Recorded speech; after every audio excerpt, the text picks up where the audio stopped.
Kapuso star na sina Jillian Ward at Ken Chan na pabalitang pinasilip na ang pinapagawa nilang bahay.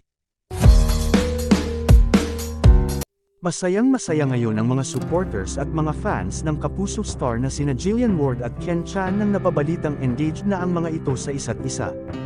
Samantala may mga ibang netizens na tutol daw sa relasyon ng dalawa ang naglabas ng kanilang mga saloobin at sinabing ginagamit lamang ng aktor ang aktres para makalimutan nito ang kanyang dating kasintahan. Gayunpaman ay hindi naman nagpatinag ang dalawa sa mga sinasabi ng iba, at ayon nga daw sa aktres ay gusto lang nila na tahimik na buhay kaya sana daw ay hindi ito ipagkait sa kanila. Dagdag pa daw nito sa kanyang pahayag na hindi naman daw sa lahat ng pagkakataon ay kailangan nila ng opinyon ng ibang tao para maging maayos daw ang kanilang relasyon at pagsasama.